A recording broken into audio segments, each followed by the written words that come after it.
This is Financially Fit Business with Ruth King. Welcome to the Financially Fit Business Podcast. Here you discover ideas, tactics, news, and information that matters to the health of your business or your clients' businesses. I'm your host, Ruth King. Here is how we will help you increase the financial fitness of the businesses today.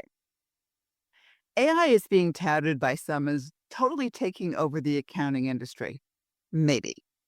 However, here's a question to ask. How is AI impacting our industry as it relates to accounts receivable? What should you have it do? What should you never have it do? My guest, George Kurdin, co-founder and CEO of Monk, answers these questions and more. George, welcome to the Financially Fit Business Podcast. Thank you for having me. My pleasure. Well, first, let's talk to everybody about Monk. What's Monk? Monk, we are a team of technologists leveraging AI to automate account receivables. We help businesses get paid a lot faster, using AI. Cool. So I'm a CPA, and I want to use this for my clients. So can the CPAs do it, or does it have to be the client does it? We have CPAs using it, we have customers using it, and we have both using it at the same time if it's a larger customer. So yes. Okay, cool. So, when we talked offline, we talked about some of the things that, AI should be doing with respect to receivables and some things that AI should never be doing with respect to receivables. So, if somebody's interested in using Monk, what are the questions that they should ask? What do they need to know? A lot of times we talk about it. We don't know what we don't know, so we don't know the right questions to ask.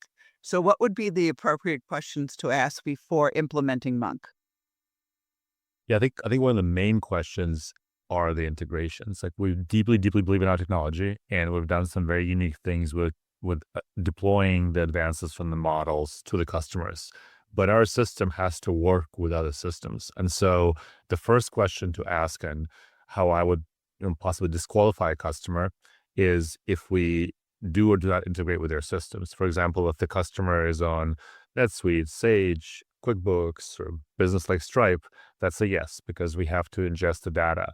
If the customer is on, for example, Xero, which is a more EU-based ERP, we don't play with that system. And so as a result, we can't help.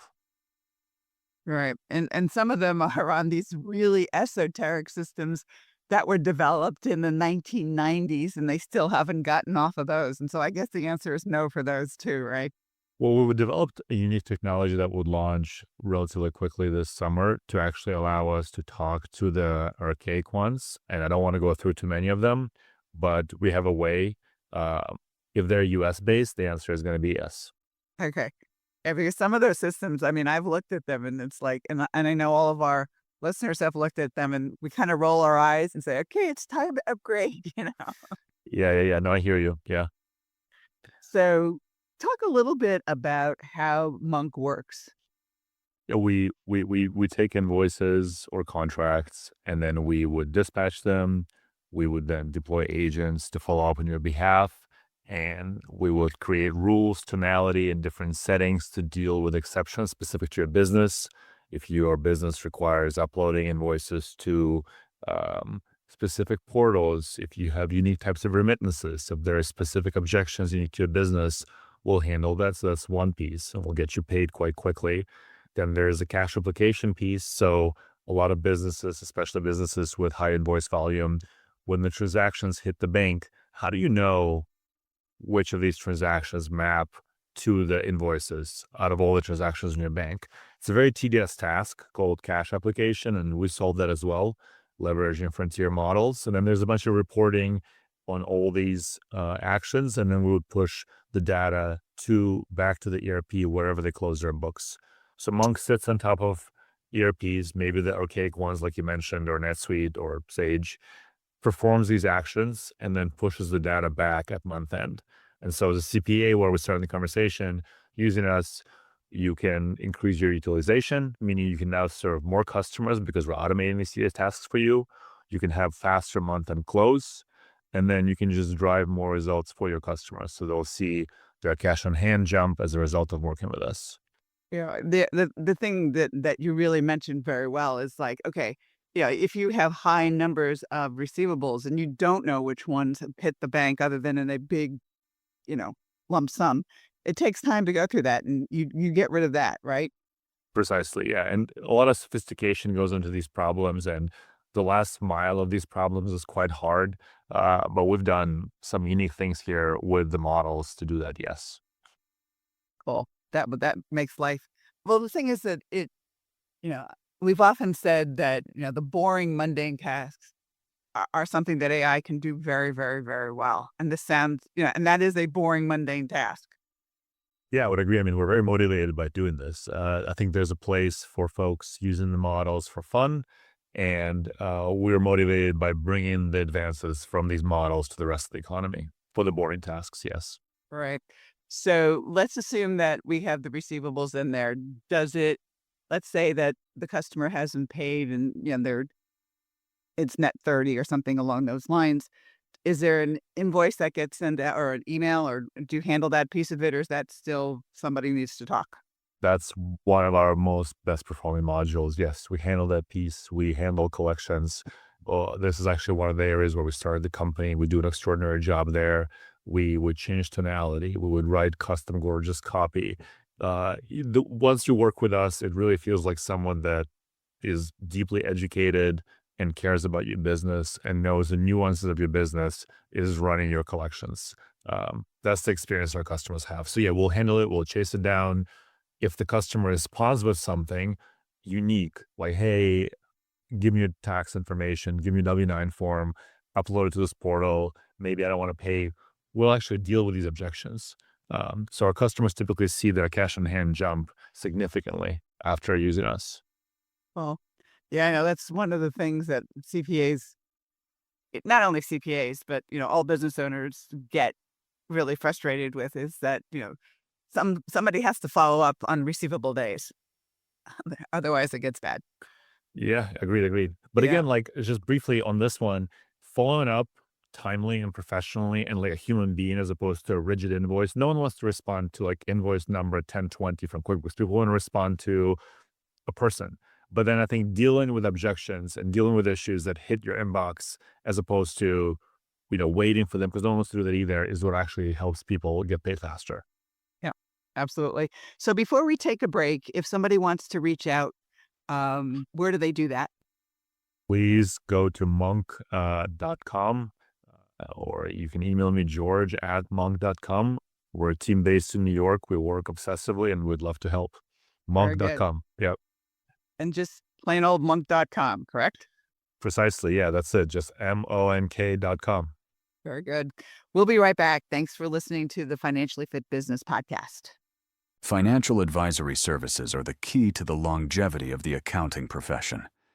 If you want to get started providing advisory services or want a review of a finance course you took in college, Ruth King's manual, Understanding Financial Trends Analysis, might be your first step. This manual gives you the information you need to help your clients with their financial statements. A great start or addition to your financial advisory practice. You help them with clarity on their business's financial health, the ability to spot impending issues and resolve them before they become a major crisis, less stress and sleepless nights worrying about the financial part of their business. Your Financial Statement Trends Analysis Manual is the reference guide. What do you want in your financial advisory services practice? Click on the link below for more information and to order. Thanks for listening to the Financially Fit Business Podcast. I'm speaking with George Kurdin, who is the co-founder and CEO of Monk. And we've been talking about AR and AR automation through AI. And before the break, we talked a lot about what AI can do and the fun things that AI can do. And I say fun kind of facetiously because I don't think any of us like collections. And this is one thing that Monk does really well, right? Yep, that's one area where Excel, cash application is another. Yes. Yes. So, we also have to look at what should AI not do as it relates to AR? I mean, what are some of the functions that the CPAs still have to do and still have to step in and handle, as a human, so to speak? I think it's a million-dollar question, and we spend a lot of time thinking about this question, and we do what we like to say wrap AI into deterministic guardrails. So like one area where we don't think AI really should spend too much time in is USO 6 and anything compliance related. I mean, these are serious matters. There's literally 0.0 margin of error. You have to use good old school deterministic code, which is not AI. And I think this level of reporting is something that should be delegated to the experts, not to the models. And assuming that gets done, but AI can help with backup data though still, correct? Sure, yes, I think that there are some computations that can happen, but we cannot afford a misfire. Yeah. I mean, you don't screw that up. You just Correct. don't screw that up. What else? There are instances in the collection workflow that are nuanced and brittle. If a customer reaches out and asks about the state of the product or they don't want to pay for some very specific business reason, I'd argue that these things should be escalated to a human for human judgment.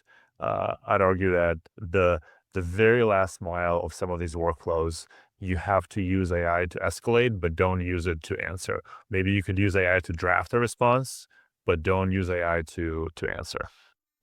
Well, you have to review whatever AI said for the response. I mean, sometimes the invoices don't get paid simply because either the product was damaged or they Precisely. didn't do their job right or something along those lines. And to me, that still has to be human. Yeah, I would agree. And we've done a lot of work on this in the product as far as escalations and making parts of the user interface very intuitive, like what's for human review versus what is like approved by AI. But I think delineating between these two is important. Yeah. And do you set the rules or does the CPA set the rules?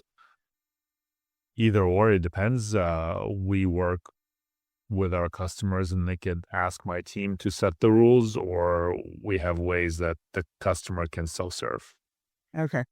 Because that gets to be really important. Like if a CPA has a specific type of business that they're dealing with, for one of their customers, it might be a very intricate way of saying, okay, I'm not sure what's going on with respect to this payment because XYZ isn't working, for example. And that to me would have to be human. Yeah, spot on human. I mean, our belief is that you need adults with judgment, with domain expertise to orchestrate the agents. You could use a team like our team that obsessed over this problem. We will deploy the agents, we will wrap them into a UI and a bunch of rules, but then you still want an adult to orchestrate. Nothing in the realm of accounting, finance, customer relationships. I think you can delegate 100% to AI. Okay, cool. All right. Now let's assume somebody's interested. On the site I saw you can click for a demo. That's still the case, right? Precisely. Yeah, would love to show you. Yeah. And assuming somebody says yes, what's the implementation process like? How long does it take? That type of thing. Honestly, it can be as fast as overnight or a day to roughly 1.5, 2 weeks. We're actually quite selective with who we work with. And so in the very beginning, we'll try to make sure it's a good fit. If it's not a good fit, we're just not going to waste your time. If it's a good fit, we're going to go berserk trying to get you up and running quickly. All right. And I know one question that CPAs always ask is there two-factor authentication? Yeah, we have very strict security controls, roles, permissions, SOC 2 compliance. Yes. Yeah. So, I mean, that's always the question. And it's always the concern, and it should be because it's human.